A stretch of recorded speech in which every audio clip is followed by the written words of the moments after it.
జంట అరటిపళ్ళు తింటే నిజంగానే కవలలు పుడతారా?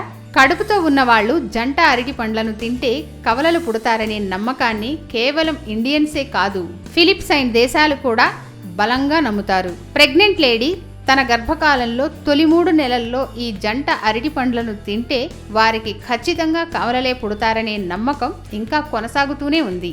అయితే సైంటిఫిక్గా ఇది నిరూపితం కానప్పటికీ దీనిని బలపరిచేందుకు మాత్రం ఓ సైన్స్ లాజిక్ మాత్రం పనికొస్తుంది. సాధారణంగా అరటిపండును పొటాషియం గని అంటారు. ఒక్క అరటిపండు తింటే ఒక రోజులో మన శరీరానికి కావలసిన 20% పొటాషియం లభిస్తుంది.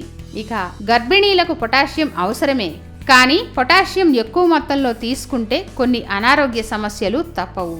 ఒక అరటిపండు తింటేనే 450 మిల్లీగ్రాముల పొటాషియం లభిస్తుంది. అదే జంట అరటిపండు అయితే 900 మిల్లీగ్రాముల పొటాషియం. అంటే ఒక్క రోజులో మనకు కావలసిన పొటాషియంలో కేవలం అరటిపండు నుండే 40% తీసుకున్నట్లు లెక్క.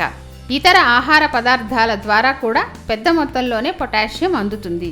ఇది గర్భిణీ స్త్రీల మీద అధిక ప్రభావాన్ని చూపుతుంది. వాళ్లకు పుట్టబోయే పిల్లలపై కూడా. అందుకే గర్భిణీలు ఎక్కువగా అరటి పండ్లను తినకూడదని, జంట అరటి పండ్లను తీసుకుంటే కవలలు పుడతారనే ఓ రకమైన భయాన్ని సృష్టించారని చెప్పవచ్చు.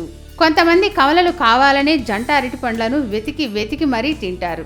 అది వేరే విషయం. గర్భిణీలకు పొటాషియం ఎక్కువైతే వచ్చే అనారోగ్య సమస్యలు: అధిక మూత్ర విసర్జన, కిడ్నీలో రాళ్లు, ఇంటర్నల్ బ్లీడింగ్, గుండె కొట్టుకోవడం తగ్గడం, శ్వాస తీసుకోవడం ఇబ్బందిగా మారడం.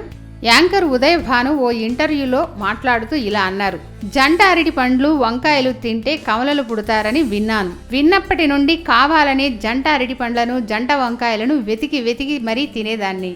అందుకే నాకు కవలలు పుట్టారు అని చెప్తోంది. కవలలు కావాలనుకునేవారు జంట అరటి పండ్లను వెతికి తినండి.